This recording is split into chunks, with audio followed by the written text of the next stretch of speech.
So what do we have here? Okay, so today we're going to be playing Space Cats Fight Fascism.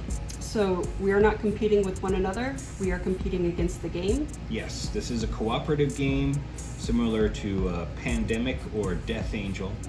But just like all competitive games, there's a certain level of, cooperative games, I'm sorry. With cooperative games, there's a certain level of difficulty where everybody has to make sure that they're pulling their weight and working together in order to defeat the auto-robot threat that is generated by the game itself. All right, so who is our enemy in this game? Our enemy is an empire of space rats who are fascists. Fascist rats. And we are the feline resistance fighters who go from planet to planet actively fighting against this fascist regime. Okay. All right, so this is like the opposite of the Secret of NIMH. Basically. Okay, all right. Are any owls going to swoop in any of us? Not this time. Okay. There may be an owl expansion at some point. I don't know. What if the owl and the pussycats were working together against the rats? A common enemy. Well, or food source. It's like that Art Spiegelman comic, except in reverse. All right. Okay. So what do we do? So, we have 2 phases to our turn, where we take 3 actions.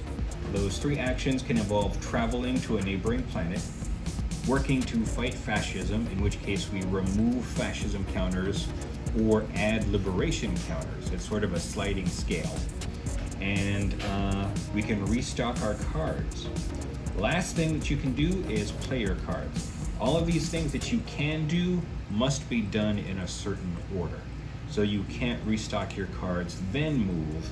They take up priority in this order. But you can only do 3 of those. You can do 3 of them, or you can do one of them multiple times. Oh. Like you can, if you want to spend your entire turn traveling, you can move 1, 2, 3 planets over. Okay. And then we must Phase 2, you roll these 12-sided dice. This is the fascists actively at work. Whatever numbers you roll, fascism begins to take root in the number of planets that we just rolled. So for example, planet 3, planet 10, and planet 8. Okay, so that's how the little fascism markers get instituted on planets. Right. All right. Now we work to build up these liberation markers, which are sort of positives compared to the fascist negatives. So if fascists work on a planet where we have established inroads, instead of putting out fascist tokens, they would be subtracting liberation tokens. Okay. All right. So how bad is the fascism? Well, there's actually a difficulty scale. Okay. We are starting, since this is our first time playing the game, we're starting with our fascism at level 1, and that's the easy setting.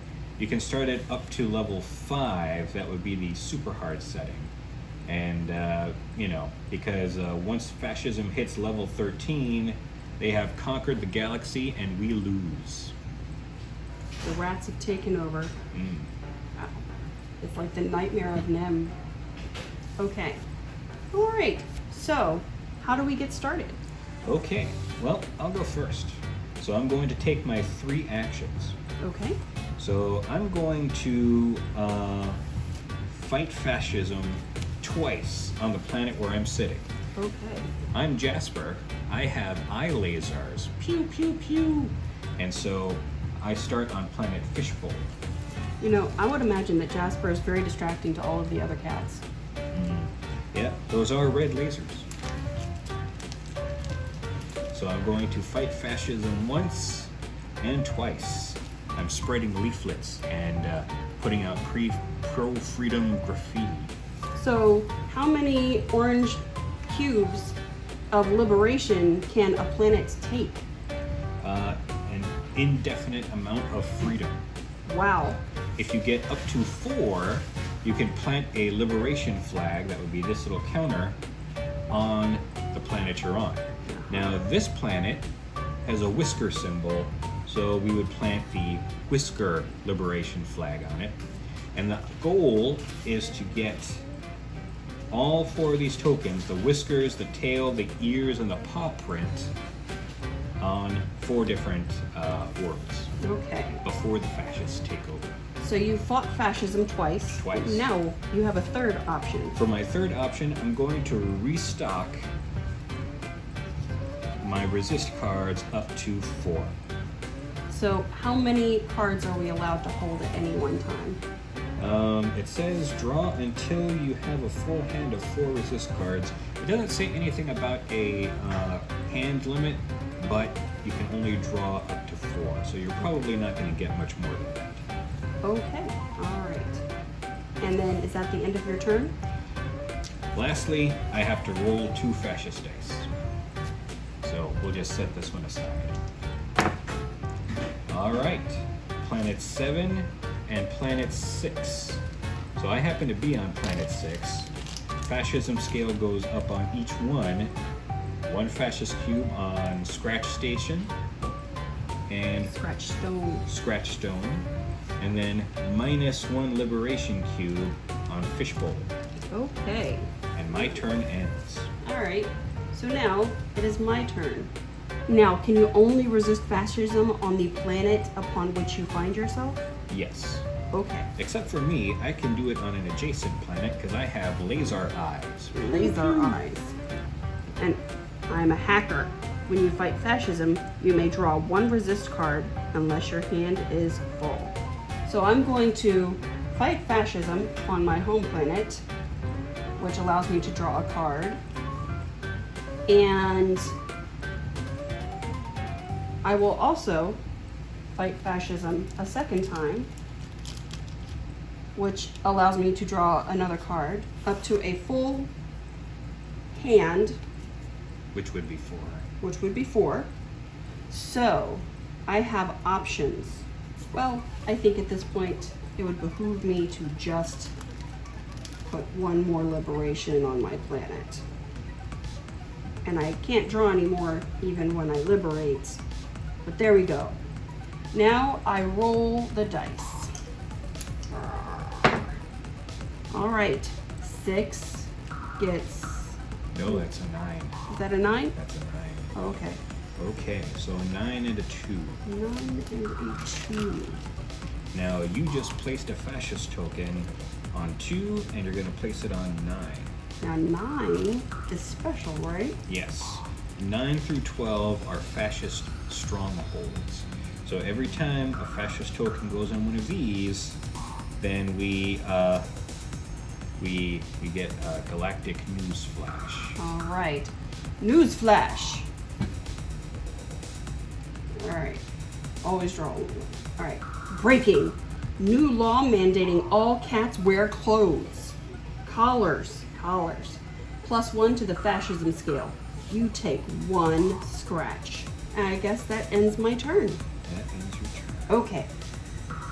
Okay. Now, the Alright. fact that we're chasing down these blue cubes and trying to exterminate them, this reminds me of playing Pandemic. So here's what I'm going to do. I'm going to use my LAZAR eyes, pew, pew, pew, fight fascism once, fight fascism twice, and then I play a card, take over a fascist building with my LAZAR eyes, pew, pew, -2 fascists. Yeah! Yes.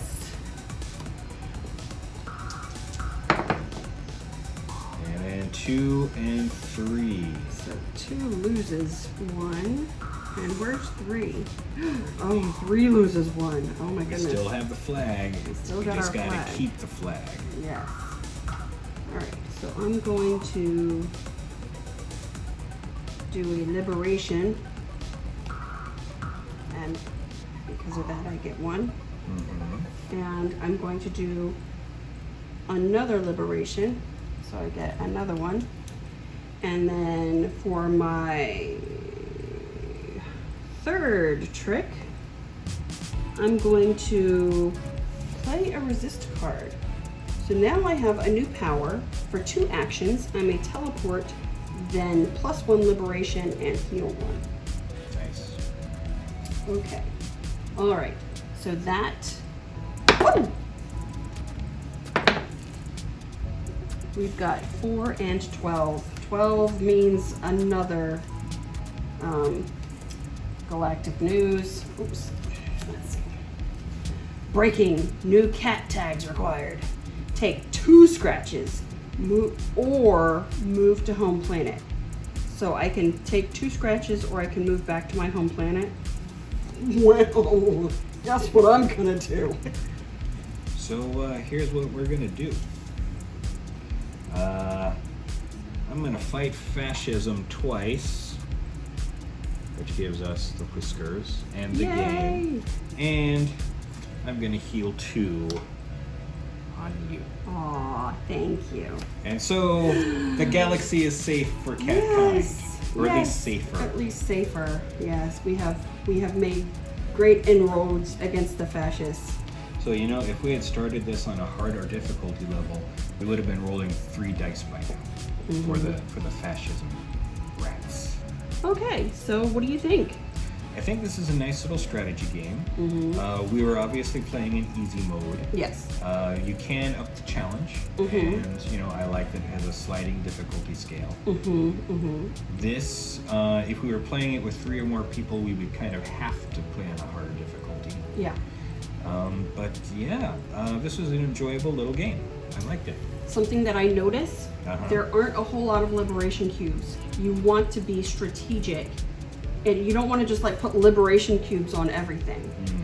You need to fight the fascism by staving off the fascist cubes, but you want to concentrate your efforts on liberating one planet at a time and not spreading out the cubes, because there's not enough for everybody to go around.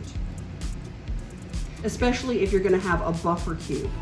And having a buffer cube was a very good idea. So you need 4 in order to get your flag, but you need 5 in order to keep the flag. Yes.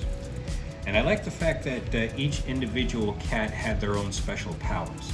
And in case you can't see this on video, you get your choice, or if you want to do this in a random way, we kind of did this randomly. Each color has 2 different cats on it. So I could have had Jasper with the laser eyes, or Nikita with who is an investigative reporter. So she has the power of whenever she teleports, she automatically restocks.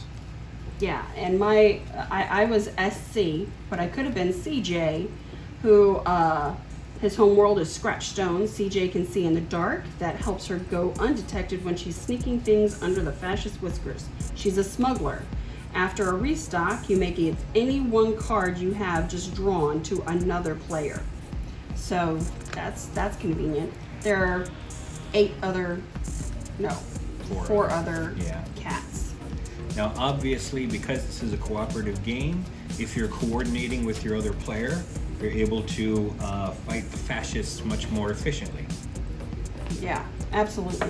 And that's really, you know, us deciding which world was going to be the next world that we were going to focus our efforts was helpful. I think if you take a scattershot approach to the game, you're going to lose. All right. Anything else? Nope. It was a nice little game. Wasn't real exciting. It didn't have any, like, you know, exploding cows or anything like that.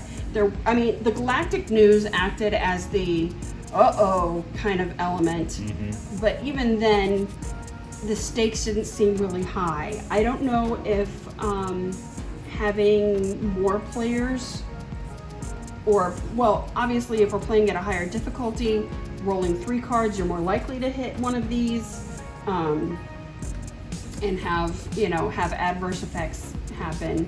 But it was nice, but it wasn't the most exciting cooperative game I've played. And I think it might be easy for, it says 13 and up, but 7-8-year-olds can. Yeah, I think DJ would be able to do this. You know, DJ and Ella would love it. So, I have been Jason, And I'm Dawn. and we're here to remind you to live your life the Maple Witch way. Dine in and game on.